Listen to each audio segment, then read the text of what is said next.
friends, once again I greet you in the most precious name of our Lord and Savior Jesus Christ. एक बार फिर से मैं आप सभी का स्वागत प्रभु यीशु मसीह के इस उद्धार वाले नाम में मैं करता हूं। और जैसा कि हम निरंतर अपनी बाइबल स्टडीज को करते हुए आ रहे हैं और हम देख रहे हैं अबीगेल के बारे में, जो कि पहला शमूएल उसका 25वां अध्याय हम देख रहे हैं। और अबीगेल के बारे में हमने बहुत कुछ देखा है अभी तक, जब हम देखते हुए आ रहे हैं कि परमेश्वर हमें क्या सिखाना चाहते हैं अबीगेल की उस कहानी से, जो कि जो she was the woman of intelligence और फादर्स जॉय, है ना, कि वो अपने पिता का एक आनंद थी जब वो पैदा हुई थी, और एक बुद्धिमान स्त्री के बारे में उनके लिए वर्णन है बाइबल के अंदर। और हम निरंतर बाइबल स्टडी में अपने बने हुए हैं, परमेश्वर का हम धन्यवाद देते हैं। और आइए आज की बाइबल स्टडी शुरू करने से पहले हम लोग सब अपने सरों को झुकाएं और खुदावन यीशु से दुआ मांगें। धन्यवाद सर्वशक्तिमान, एक बार फिर से हम आपका धन्यवाद देते हैं आज के समय के लिए जो आपने दिया, और होने दीजिए कि आज का जो वर्ड है पिता, आज का जो स्टडी है पिता, हमारे द्वारा नहीं बल्कि आपके द्वारा होने वाला हो सके, और जो कुछ आज हम सुनते हैं सीखते हैं वो अपने जीवन में लागू करें और आपके नाम को महिमा दें। धन्यवाद राजा यीशु, प्रार्थना सुनने के लिए। प्रार्थना को यीशु नासरी के नाम से मांगते हैं, आमीन। अबीगेल के बारे में हमने पिछले टाइम भी देखा था कि अबीगेल कौन थी, उसका हस्बैंड कौन था और क्या इंसिडेंस हुआ। हमने राजा दाऊद का बैकग्राउंड भी देखा था कि वो क्या वहाँ पर कर रहा था अपने लोगों के साथ, और किस तरीके से उसने प्रोटेक्शन दिया नबाल के जो कैटल्स थे, नबाल का जो आप कह सकते हैं एक सर्कल था, उनको प्रोटेक्शन दिया। मगर नबाल ने उनकी अच्छाइयों के बदले क्या किया, है ना, सेल्फिश एक एक्ट नबाल के द्वारा देखा गया। और हमने पिछले जो बाइबल स्टडी थी उसमें पहला हमने एक बात हमने देखी कि हमें हमेशा दूसरों की भलाइयों के लिए हमें क्या रहना चाहिए, एक धन्यवादी रहना चाहिए, है ना। We should be thankful for the kind act of others. हमें दूसरों के जो हमारे साथ जो भलाइयाँ करते हैं उनके लिए हमें धन्यवाद देना है। और सबसे बड़ा जो सामर्थ्य काम करने वाले हैं वो है परमेश्वर, हमें उनके लिए भी धन्यवाद देना है। हमने एग्जाम्पल भी देखा था 10 कोड़ियों का, लूका रचित सुसमाचार उसका 17वां अध्याय 15 से 16 वचन, और जहां पर यीशु मसीह 10 कोड़ियों को चंगाई देते हैं और उसमें से सिर्फ एक कोड़ी आता है और यीशु मसीह का धन्यवाद देता है ना। ऐसे बहुत सारी चीजें हमने पिछली बार देखी थी कि दूसरों के अच्छे व्यवहार या अच्छे कार्यों का हमारे जीवन में हम किस तरीके से धन्यवाद दे सकते हैं, कैसे हमें धन्यवाद देना है, ये सारी बातें हमने पिछली बाइबल स्टडी में भी हमने देखी। और एक चीज और देखा कि हमारी प्रकृति है शाप देने की, हमारी प्रकृति है नाराज होने की, गुस्सा होने की और दूसरों को बुरा भला बोलने की। हमारी सेल्फिश प्रकृति भी हो सकती है, मगर यीशु ने टोटली अपोजिट बोला और कहा कि जो तुम्हें शाप दे तुम उनको आशीष दो, उनके लिए प्रार्थना करो, जो तुम्हें सताए मेरे नाम से उनके लिए तुम दुआ करो, है ना। और स्वर्ग में उनके लिए जो अगर प्रतिफल है, अगर वो उस लायक हैं तो प्रतिफल उनको मिलेगा, वरना वो तुम्हारे ऊपर वापस आ जाएगा। तो यही वाली चीज है कि हमें, है ना, हमेशा दूसरों के प्रति हमें हमेशा धन्यवादी रहना है। उनके उस एक्ट के बारे में भी हमें धन्यवादी रहना है जो वो हमारे लिए करते हैं, है ना। और इसी तरीके से जो अबीगेल थी वो भी धन्यवादी थी, अपने हृदय से वो उसने राजा दाऊद और उसके जो लोग थे उनका धन्यवाद दिया, और ये भी कहा कि मैं धन्यवादी हूँ कि आपने हमें प्रोटेक्शन दिया, मगर मेरा जो पति है बिल्कुल अपोजिट है ना, सेल्फिश है, मूर्ख है, अपने नाम के अकॉर्डिंग है वो। इसलिए मूर्ख व्यक्ति हमेशा कठिनाइयों में पड़ता है, हमेशा दुविधाओं में पड़ता है, हमेशा अपनी प्रजा का नाश करता है। और मूर्ख व्यक्ति ही एक ऐसा व्यक्ति होता है जो अपने कुटुंबियों का भी नाश वो करवा सकता है। मगर यहाँ पर जो मूर्खता थी, वो मूर्खता क्या है, वो मूर्खता ये वाली मूर्खता नहीं है कि आप इनोसेंसी के अंदर अगर आप संकट दुख में पड़ जाते हैं तो वो मूर्खता नहीं कहलाती, वो एक अनुभव कहलाता है, वो एक एक्सपीरियंस कहलाता है। मगर मूर्खता वो है कि आप किसी की अच्छाइयों को देखते हुए उसको नजरअंदाज करते हैं, उसको आप नेग्लेक्ट कर देते हैं, उसको हटा देते हैं और उसके बदले आप बुराइयां करते हैं, दैट इज कॉल्ड दी मूर्खता। ये है मूर्खता का मतलब। और यहाँ पर हमने पिछली बाइबल स्टडी में ये देखा था, और आज हम देखेंगे कि परमेश्वर आज हमें क्या सिखाना चाहते हैं। दूसरा पॉइंट जब हम लेते हैं वो है mercy brings justice and courage, यानी जो दयालुता है वो क्या लेकर आती है, न्याय को और एक साहस को लोगों के जीवन में लेकर आती है। That's why God's attitude is merciful and gracious in sense. And when you talk about God's merciful attitude, He is gracious, He is bountiful in mercy, He is bountiful in His gracious act. That's why Psalms number 25 and verse 6 says, and Luke chapter 6 and 36 to 37 says, and also Ephesians chapter 2 and verse 4 says, it talks about the richness of mercies of God. ये परमेश्वर के बारे में, परमेश्वर की प्रकृति के बारे में बताता है। परमेश्वर दयालु है, वो इतना अनुग्रहकारी है, इतना अनुग्रहकारी है जिसकी हम तुलना नहीं कर सकते। और भजन संहिता 25:6 को पढ़ेंगे, लूका 6:36 से 37 पढ़ेंगे, और इफिसियों की पत्री उसका 2 अध्याय 4 वचन पढ़ेंगे। तो ये परमेश्वर के उस महान अनुग्रह के बारे में, उसकी दया के बारे में बताता है। That's why he desires mercy from others. और इसलिए जो परमेश्वर की प्रकृति है, यदि हम जब परमेश्वर को मानते हैं, परमेश्वर को जब हम अपना लेते हैं, तो परमेश्वर भी चाहते हैं कि मेरी प्रकृति का कुछ अंश या कुछ भाग मेरे लोगों के जीवन में भी आए और वो भी दयालु बने, वो भी मर्सीफुल बने। मत्ती रचित सुसमाचार उसका 9वां अध्याय उसके 13वें वचन में ये साफ साफ लिखा हुआ है। और जब हम देखते हैं, चलिए हम दयावंत भी होगा, तो ये करता क्या क्या है हमारे जीवन में, it triumph judgment over judgment. ये न्याय पे न्याय को जीतता है ना। ये जीतने वाली प्रवृत्ति है, ये बुराइयों को उत्पन्न नहीं करती, बल्कि ये परमेश्वर के न्याय को हटाती है। एक ऐसे करेज को लेकर आती है हमारे जीवन के अंदर, जिसके अंदर हम परमेश्वर के उस साहस को पकड़कर हम हर एक कठिनाइयों का सामना करते हुए जाते हैं। याकूब की पत्री 2 अध्याय उसके 13वें वचन में इसके बारे में हमें मिलता है। और एक चीज जब हम और देखते हैं, it is blessed and brings God's mercies upon his people. और ये परमेश्वर के दया को आश्रित तरीके से उसके लोगों के रूप में लोगों के ऊपर लेकर आती है। मत्ती रचित सुसमाचार उसका 5वां अध्याय उसका 7वें वचन में ये लिखा हुआ है कि हम परमेश्वर का फेवर पाते हैं, हम परमेश्वर के पीछे चलना हम शुरू कर देते हैं, परमेश्वर हमारे साथ रहते हैं और परमेश्वर हमें थाम के रखते हैं और परमेश्वर की दया हम पर दिखाई जाती है। अब वो दया क्या है? बचाना लोगों को, उनको जीवन देना। That is called the meaning and definition of mercy in front of God. If I would say that, what is the definition of God's mercies? Well, the answer, mercy is the compassionate treatment of those in distress, especially when it is within one's power to finish or harm them. The word mercies derives from the medieval Latin merced, which means, or merces, which means price paid.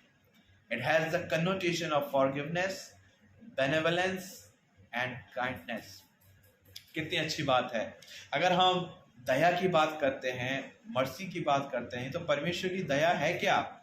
ये वो है जब परमेश्वर का compassion उसके लोगों के उस संकट में दिखता है ना, जो उनको बचाता है।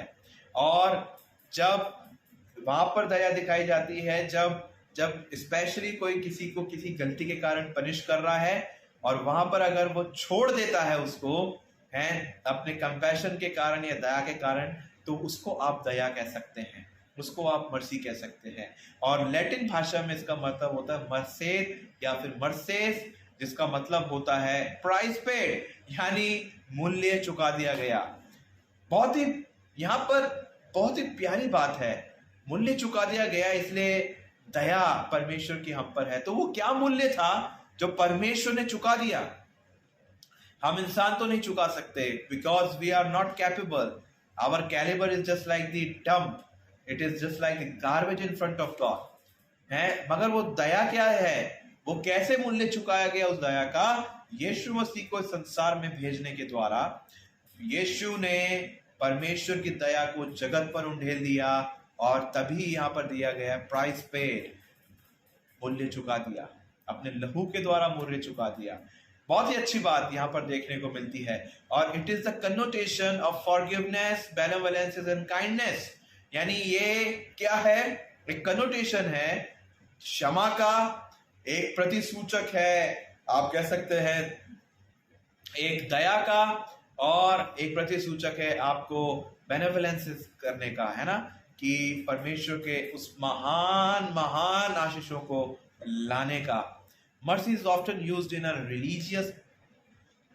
religious context of giving alms, caring for the sick or the poor।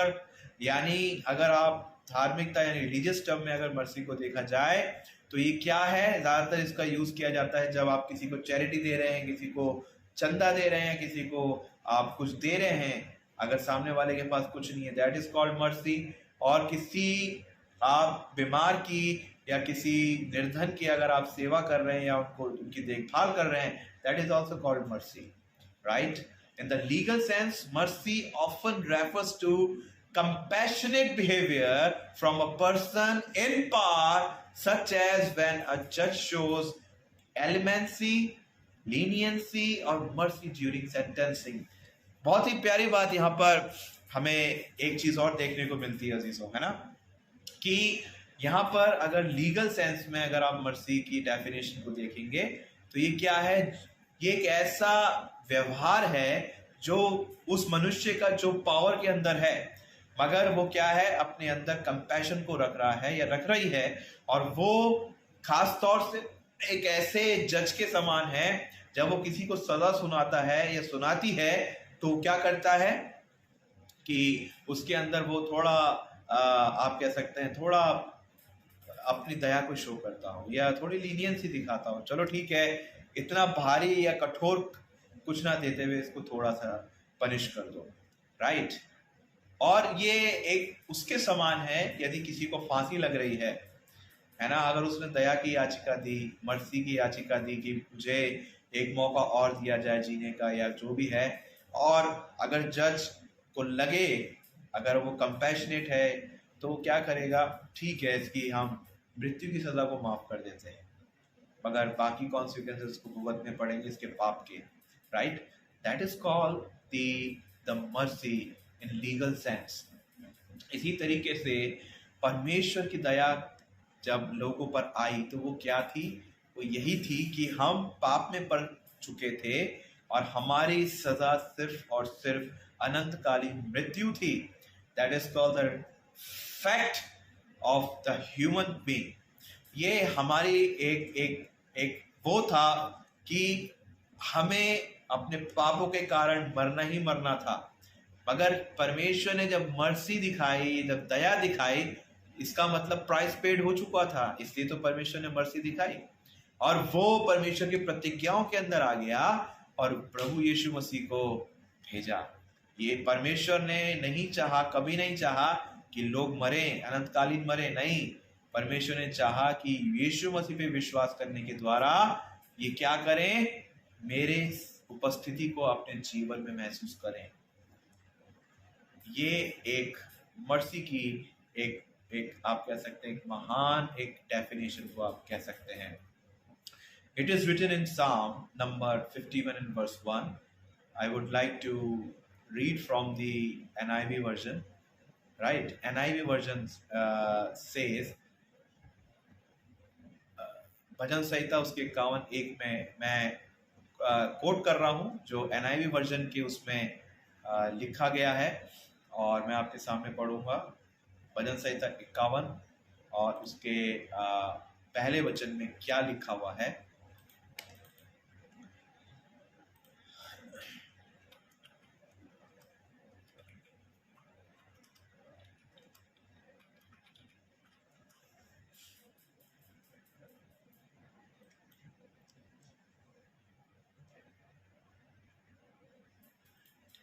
उसमें लिखा हुआ है NIV के अंदर,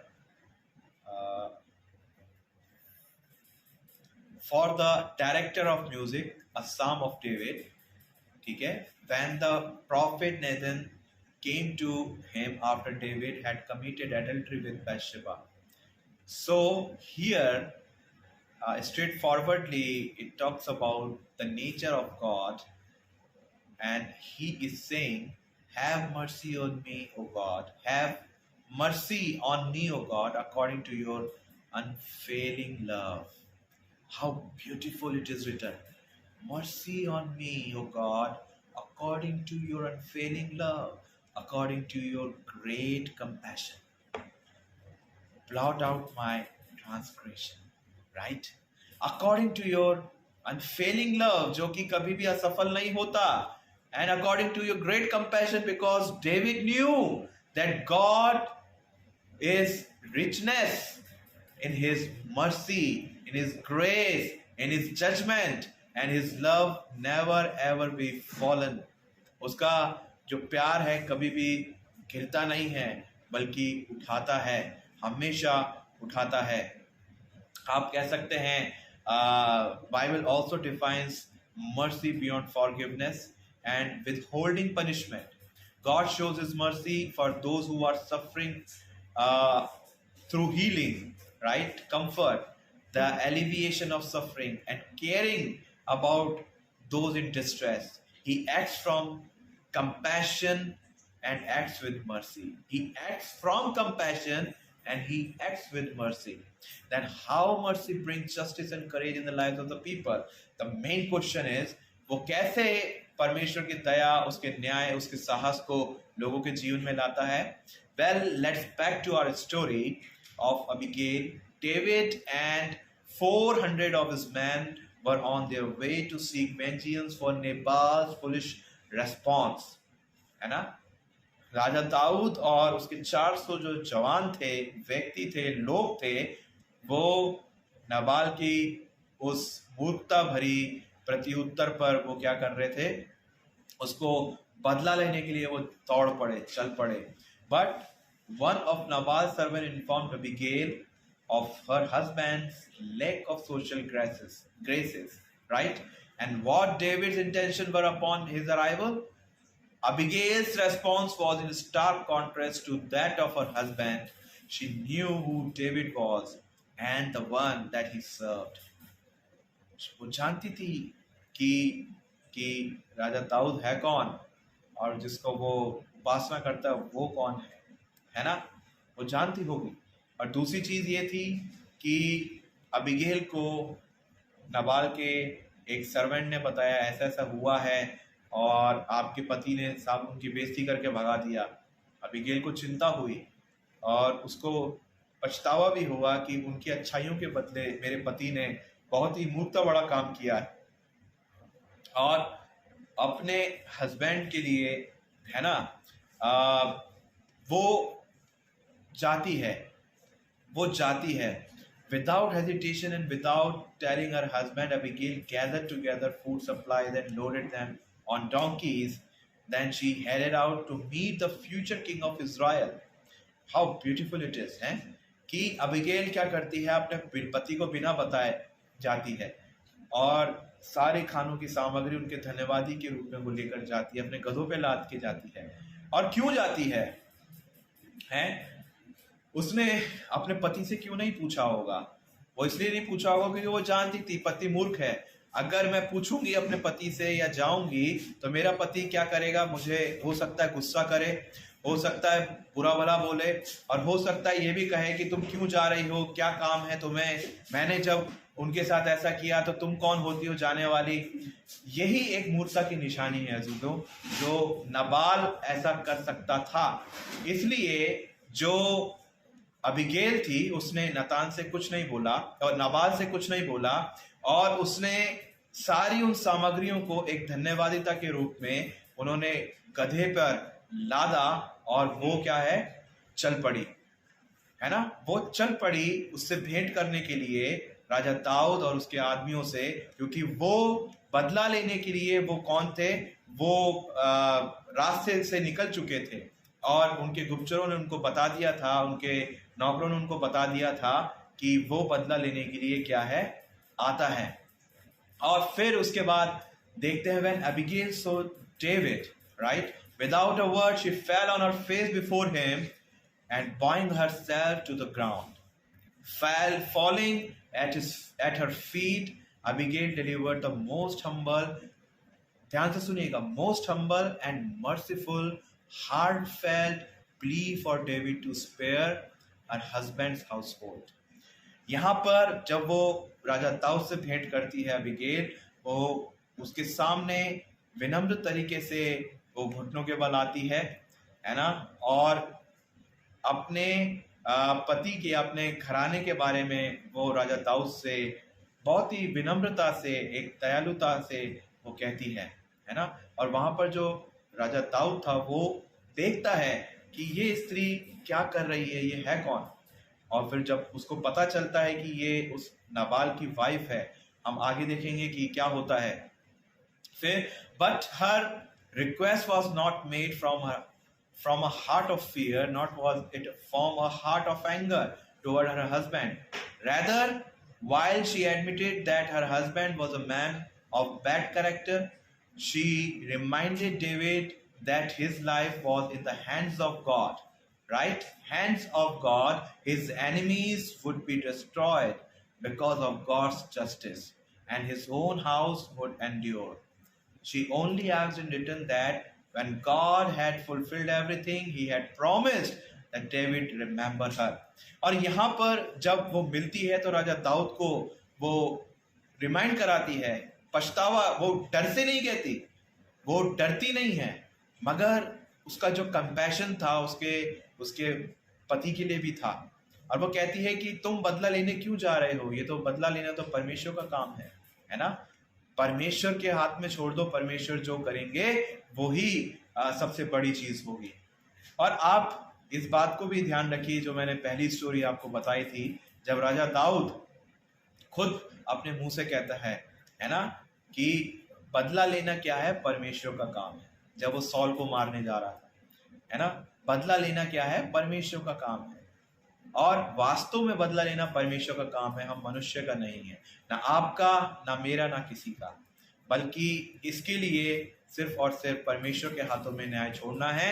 और परमेश्वर जो चाहे वो करें, और भूल जाइए, उसके बाद भूल जाइए, परमेश्वर जो चाहे वो करें, चाहे वो अच्छा हो चाहे वो बुरा हो, मगर आपको आपके एक्ट का, यानी उस काम का आपको प्रतिफल परमेश्वर जरूर देगा।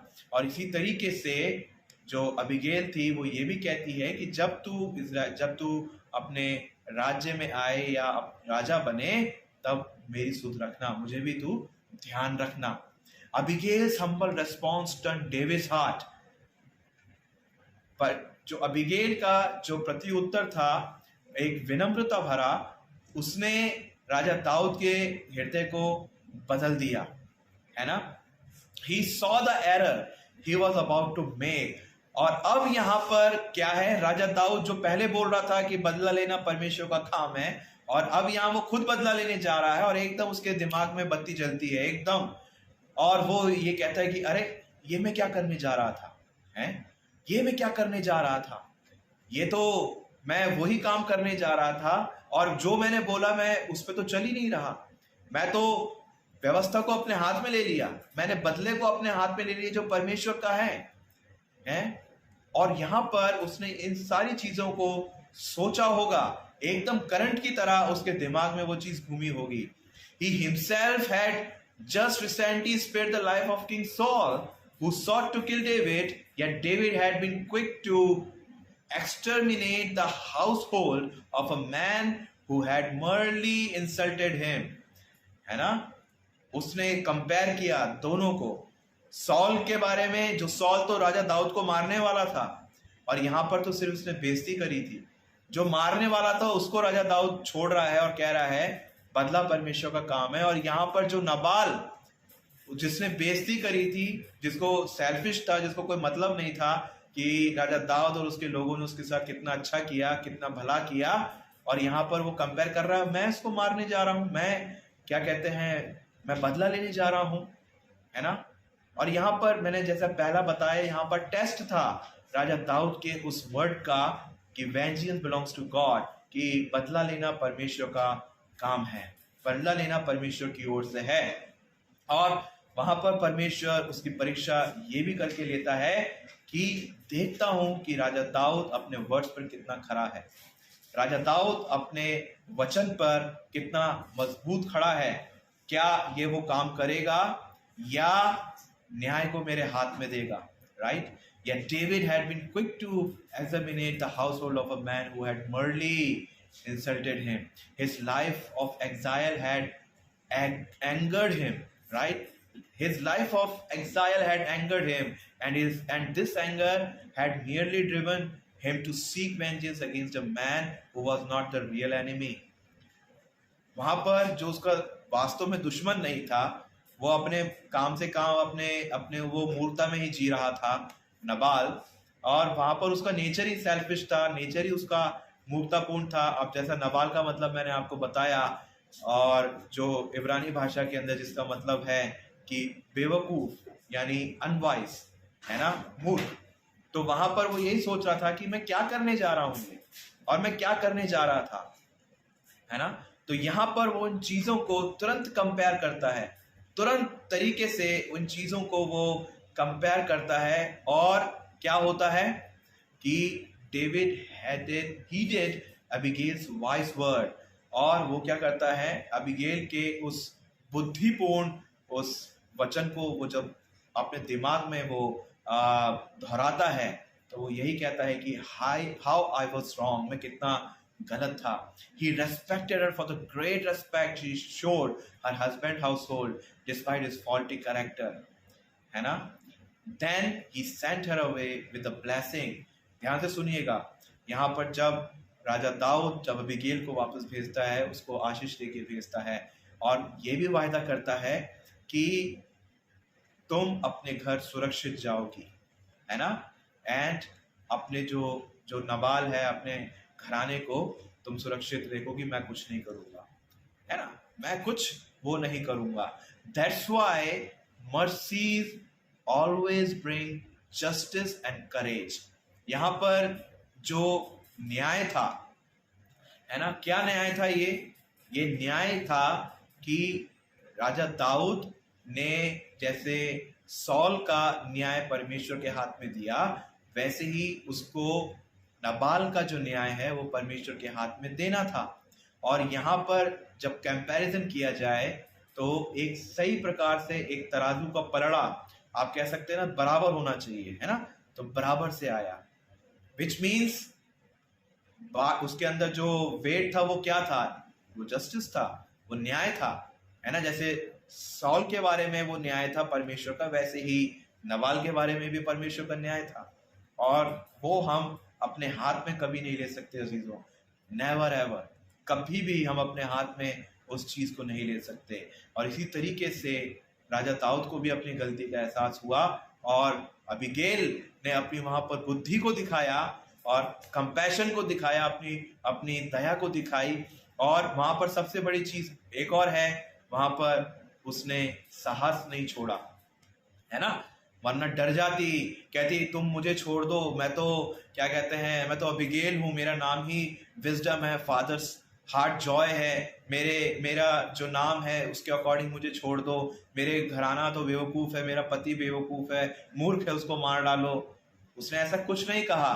उसने हमेशा, भले ही आपस के अंदर वो दोनों नबाल और अबीगेल अपोजिट थे, मगर इस संकट की घड़ी में भी जो अबीगेल है उसने अपने कुनबे को नहीं छोड़ा, और हमेशा मर्सी मांगी, हमेशा दया मांगी, और यही एक न्याय परमेश्वर का उसके जीवन में खुशहाली के रूप में लेकर आया।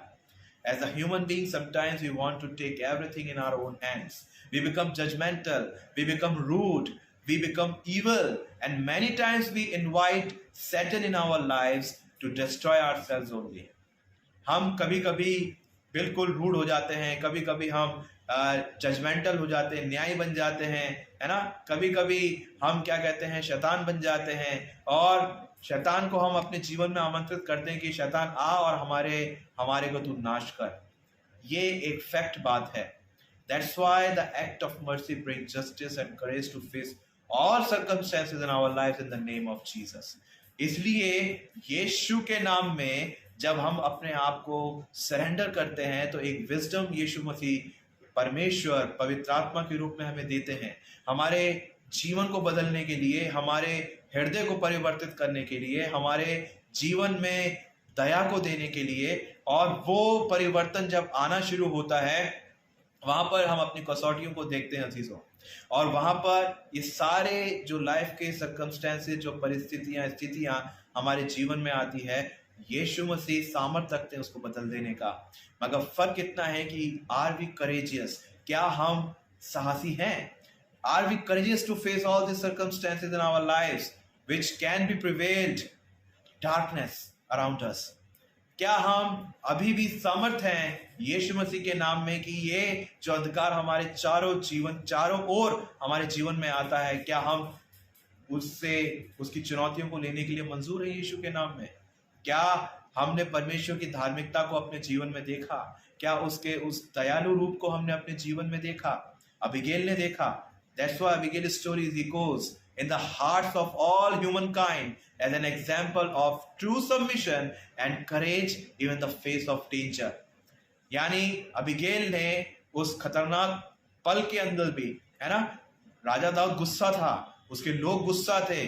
अभी के पहले जमाने में क्या होता था, जब एक दूसरे पे आक्रमण हुआ करता था, है ना, बदला लेने के लिए या राज्य को लेने के लिए, तो सबसे पहले राजा को मार दिया जाता था, उसकी बीवियों को उठा लिया जाता था और अपनी बीवी बना के रख लिया जाता था। अगर आप इसका भी कॉन्टेक्स्ट पढ़ेंगे कि ऐसा क्यों करते थे, तो ऐसा वो इसलिए करते थे अपने अपने डिग्निटी को बताने के लिए, अपनी पोजीशन, अपनी पावर को बताने के लिए, है ना।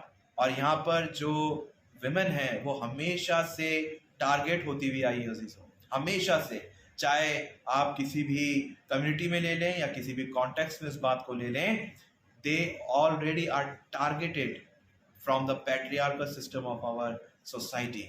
और ये पैट्रियार्कल सिस्टम सिर्फ हमारे इंडिया में नहीं, हर जगह पाया जाता है। और यही कारण था कि वो डरी नहीं, कुछ भी हो सकता था।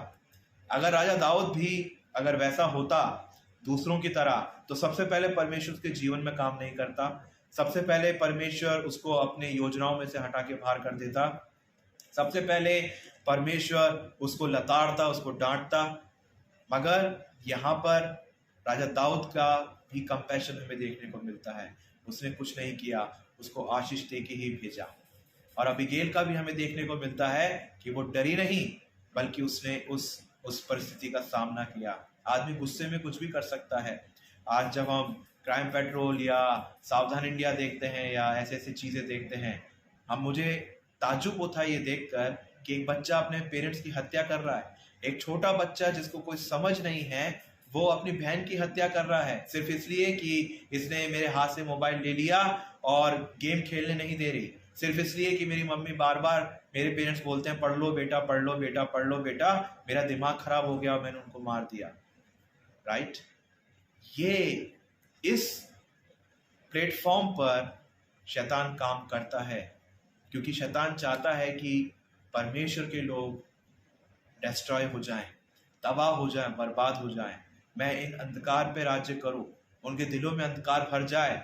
इसलिए हमें अबीगेल की तरह, हमें दूसरों की तरह, जो बड़े बड़े जो लोग बाइबल के अंदर पाए गए हैं, अपने जीवन को परमेश्वर के हाथ में सरेंडर करना है। इसका मतलब ये नहीं है कि आप गलत बातों से कॉम्प्रोमाइज करें, नहीं। बी करेजियस, आपको साहसी होना है, हमें साहसी होना है, और हमें परमेश्वर के नाम को अपने जीवन के द्वारा ऊंचा उठाना ही उठाना है अजीजों। यही तो एक पर्पस है, लाइफ इसलिए हमें दी गई है ना। आप कहीं पे भी जाएं, अगर लाइफ के बारे में आप डेफिनेशन देखें तो वो कहते हैं खाओ पियो ऐश करो। That is not life, that is the motive of life, but the final and ultimate goal of life is to exalt the name of the Lord on high. ये सबसे बड़ा है। और अगर आप इब्रानी भाषा के अंदर भी, जेनेसिस के अंदर, उत्पत्ति के अंदर जब आप देखेंगे, तो अल्टीमेट पर्पस हमें दिया गया है, fill the earth with God's glory. यानी इस पूरी पृथ्वी को परमेश्वर की महिमा से भर दो। और परमेश्वर की महिमा हम कैसे कर सकते हैं? परमेश्वर की महिमा हम जब भी कर सकते हैं जब हम अपने आप को परमेश्वर के हाथ में समर्पित करें और पवित्र आत्मा को हम अपने जीवन में मांगे कि पवित्र आत्मा हमें हमारी हर परिस्थिति में वो गाइड करे और पर यीशु मसीह हमें जो है हम उसके अंदर बने रहें। और इसी तरीके से हम परमेश्वर के उद्धार को, परमेश्वर की मर्सी को, परमेश्वर की दया को और परमेश्वर के न्याय को हम अपने जीवन में देखने पाएंगे। परमेश्वर अन्याय नहीं है, वो कभी भी अन्याय नहीं करता, वो सब देखता है, मगर जब उचित समय होता है तो वो सारी बातों को पूरा करता है जो हमारे लाभ की होती है, जो हमारे बेनिफिट्स की होती है। और यही कारण था कि यहाँ पर इस एक्ट के बाद एक और जर्नी शुरू होती है, एक नया ट्विस्ट आने वाला होता है, तो हम अगली बाइबल स्टडी में देखेंगे और उसके अंदर हम देखेंगे कि किस तरीके से अबीगैल के जीवन में उसकी बात पूरी हुई। और परमेश्वर आज के इस बाइबल स्टडी पर हम सबको आशीष दें। आइए हम दुआ करें। Thank you, dear gracious Heavenly Father, for the wonderful time and moment that you have given us, Lord. And Lord, through your Holy Spirit, you taught us the lesson of life. And Lord, be with us all the time, and we surrender, and we are willing to surrender our lives into your mighty hand. Lord, give us the spirit of courage. Give us the spirit of courage to face all circumstances in our times of distress, because we know that you are living God and we can face all the giant problems in our lives through you, O Lord. You are the powerful and merciful God. Lord, let your mercy be shine upon us. Let your grace be poured out upon us, O Lord. And Lord, we commit each and every one of us into your mighty hand. And Lord, make us and mold us our life according to your will. And also, Lord, we pray for those who are watching. And Lord, those who are watching this Bible study, be with them and guide them. And Lord, protect them from every harm and from every danger. And Lord, we commit each and every one of us into your mighty hand. And Lord, open our hearts, mind, and soul so we may grab your words. And when you come in your kingdom, Lord, we will bring hundredfolds of fruit in your vineyard, O Lord. And Lord, you may glorify through our deeds and actions, Lord. Thank you, God, for each and everything. And make us wise as well, O Lord. So wisely we can act according to your will. And Lord, others also, they may know about you, that you are the Lord, you are the way of truth and the life. Thank you, God, for hearing our prayer. Use us mightily for your vineyard. We ask this pray in Jesus' most precious name, as you taught us to pray. Our Father, who art in heaven, hallowed be thy name. Thy kingdom come, thy will be done on earth as it is in heaven. Give us this day our daily bread, and forgive us our trespasses, as we forgive those who trespass against us. And do not let us fall into temptation, but deliver us from evil. For thine is the kingdom, power, and the glory, forever and ever. Amen. May God bless you all through this Bible study, and be ready for the next Bible study, which will be on Saturday, according to the situation, according to the time. And we will see the next part of this story of Abigail, the woman of justice and forgiveness and peace. May God bless you all. Amen.